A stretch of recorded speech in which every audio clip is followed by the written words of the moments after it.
할렐루야. 리더가 되어서 공동체를 인도해 본 적이 있으십니까? 리더가 되어서 한 공동체를 인도할 때 겪을 수 있는 가장 큰 어려움은 무엇일까요? 속을 썩히는 팀원이 있을 때 어려울까요?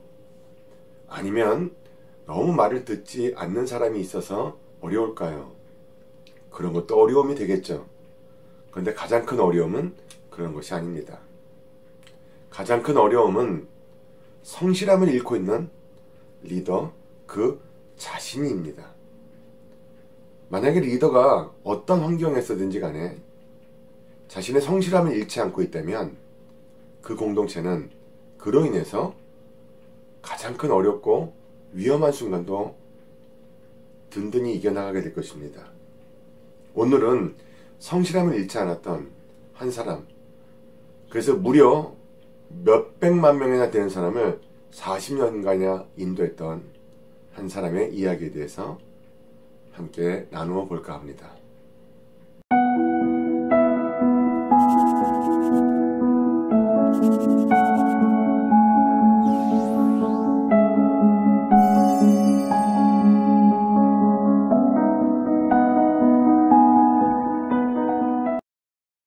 노예였던 이스라엘 백성을 인도하는 일은 결코 쉬운 일은 아니었습니다.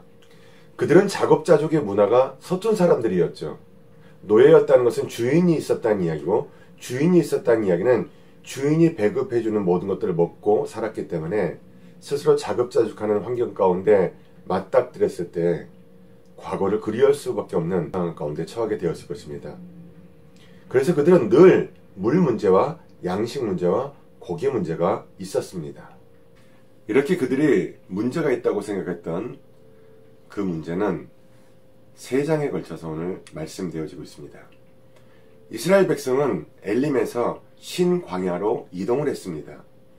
이동 중에 먹을 것이 없다고 이스라엘 온 회중이 광야에서 모세와 아론을 원망했습니다.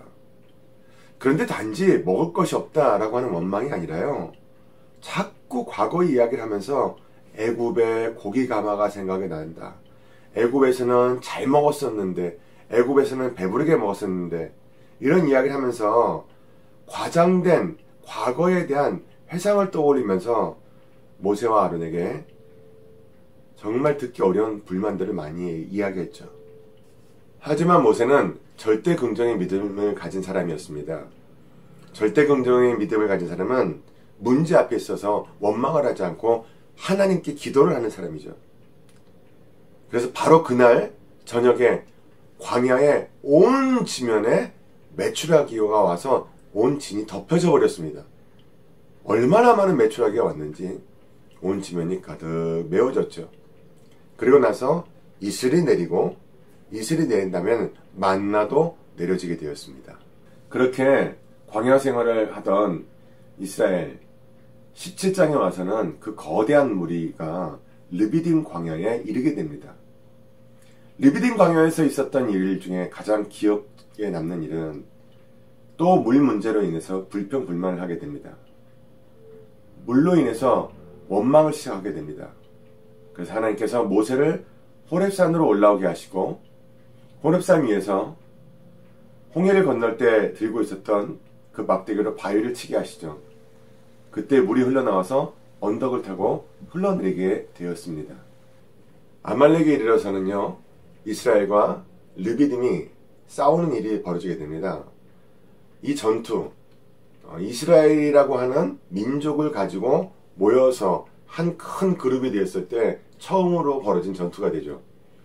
그리고 이곳에서 이 전투에서 드디어 처음으로 여호수아가 등장을 합니다. 용맹했던 그 여호수아가 여기서부터 드러나기 시작을 하죠.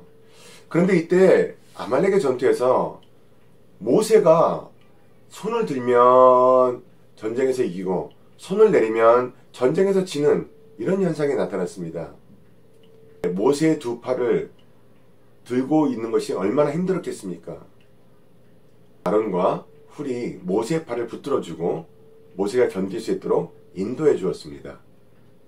이 사건 이후 모세는 단을 쌓고 그 이름을 야훼 니시다 이렇게 불렀죠. 그리고 나서 이제 18장에 가면요, 장인 이드로가 등장을 합니다. 모세는 하나님의 대변인으로서 백성의 중재자로서 이 두 가지 역할을 했습니다. 하나님의 대변인으로서 백성의 중재자로서.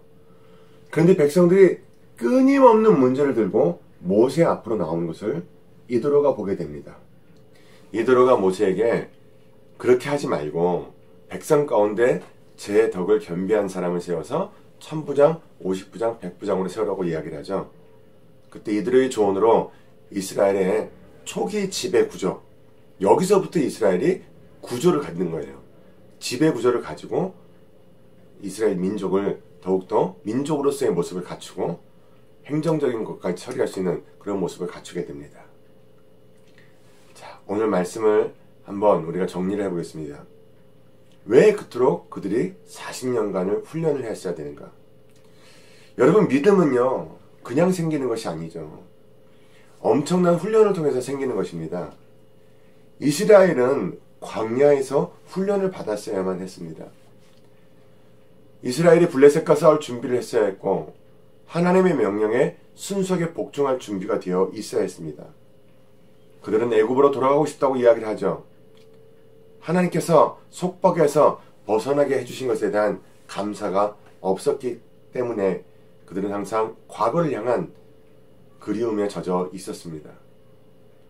우리는 한 자리에서 살아야 되는 사람들이 아니고 한 가지의 모습을 가지고 살아가야 되는 사람들이 아닙니다. 만약에 그렇다면 하나님께서 나이를 먹지도 않게 만들으셨을 겁니다. 그런데 하나님은 세월이 흘러가며 모든 것이 변하게 만들어 놓으셨습니다. 그것은 뭐냐면 그만큼 우리가 단계를 밟아서 변화될 단계에 가면, 성숙할 단계에 가면 성숙해지고 변화되어져야 된다는 그런 창조의 섭리가 거기에 숨어 있겠죠. 우리는 그 섭리를 알고 깨달았다면 거기에 걸맞는 생활을 해야 되는데 자꾸 과거를 되돌아보고 과거로 돌아가겠다고 입버릇처럼 이야기를 한다면 우리에겐 진정한 발전과 하나님이 원하시는 단계로의 성숙은 이룰 수가 없게 될 것입니다. 오늘 우리가 이 사건을 보면서 굉장히 중요한 통찰력을 가지는 이유가 바로 여기에 있습니다. 하나님이 내게 광야의 시간을 주신다면 그것은 나로 하여금 새로운 길을 걸어가기를 원하신다는 것이죠. 다음 단계 일을 하기를 원하신다는 것이죠. 그러나 우리가 그것을 깨닫지 못하고 살아간다면 우리는 40년보다 더 긴 세월도 하나님의 훈련 가운데 하나님 원하시는 훈련을 받기 위해서 소비해야 될지도 모른다는 것을 기억해야 될 것입니다. 믿음은 그냥 생기는 것이 아닙니다. 꼭 이것을 기억하시고 내가 지금 어떤 환경 가운데 와 있는가, 과거를 그리워하고 있지는 않은가, 그 부분을 생각해 내시면서 그것이 아니라 지금까지 인도해 주신 하나님께 진정한 감사를 드리시면서 미래를 향해 전진해 나갈 수 있는 그런 믿음이 회복된 시간이 될 수 있기를 바랍니다. 오늘 말씀을 보시면서 참고하실 사항 한 가지 말씀드리겠습니다. 애굽에서 약속의 땅까지 이동하려면 그렇게 긴 시간이 걸리지 않습니다. 40일 정도면 충분히 인도할 수 있는 그런 거리라고 이야기를 하죠. 그러나 그들은 그 땅을 차지할 준비가 안 돼 있었습니다. 이스라엘의 준비가 안 돼 있었던 부분은 블레셋과 싸울 준비가 안 돼 있었죠. 이스라엘이 가나안 땅을 차지하면서 블레셋과 많이 전투를 하게 되고 그 이후에도 많이 전투를 하지 않습니까?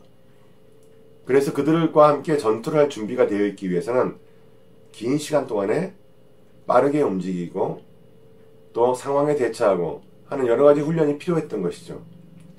그리고 또 한 가지는 이제 노예로 살다가 자기들 스스로 생활을 하게 되려면 교육, 사회문화, 그들 스스로의 문화가 필요했던 것입니다. 땅이 더 중요했을까요? 문화가 더 중요했을까요? 문화가 더 중요했기 때문에 하나님께서는 그들을 40년이라고 하는 광야 생활을 하도록 인도하신 거겠죠. 오늘 우리들도 마찬가지입니다. 우리들 손에 주어지는 물질이 더 중요할까요? 아니면 그것을 쓸 수 있는 지혜와 그것을 또 더 많이, 더 효과적으로 이용할 수 있는 지식이 필요할까요? 지혜와 지식이 더 중요하고 더 필요하다는 것입니다. 그것을 위해서 우리는 지금도 훈련하고 있다는 것을 잊지 마시고요. 이 훈련을 부디 담대하게 효과적으로 잘 받아서 하나님이 원하시는 삶을 사실 수 있게 되기를 바랍니다. 자, 오늘 통독하시면서 묵상하실 사항들 3가지만 말씀을 드리겠습니다. 하나님이 우리의 매일의 삶에 원하시는 건 뭔지 아세요? 최선을 다하는 삶입니다. 광야에서조차도 최선을 다하는 삶을 원하시지 원망하는 삶을 원하지 않으신다는 것이죠. 하루를 최선을 다해 살아갔는가? 다시 한번 생각해 보시기 바라고요. 2번째로 하루 종일 한 번도 원망을 하지 않는 원망 금식을 한번 해보셨으면 참 좋겠습니다. 3번째로 순종을 가로막는 과거의 기억들, 이것도 꼭 정리하셔야 됩니다.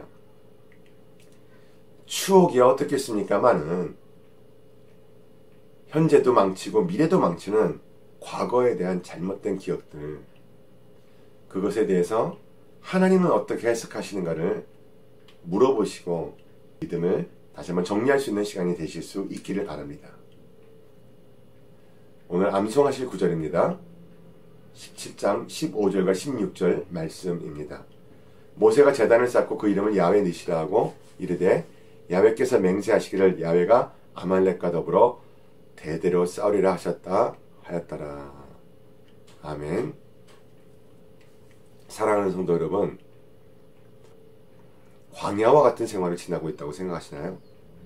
그 광야 생활은 하나님께서 원하시는 분량만큼의 훈련을 마칠 때 끝나는 것입니다. 내가 답답하다고 끝나는 것이 아닙니다. 내가 뭔가 다른 수단을 강구한다고 끝나는 것이 아닙니다.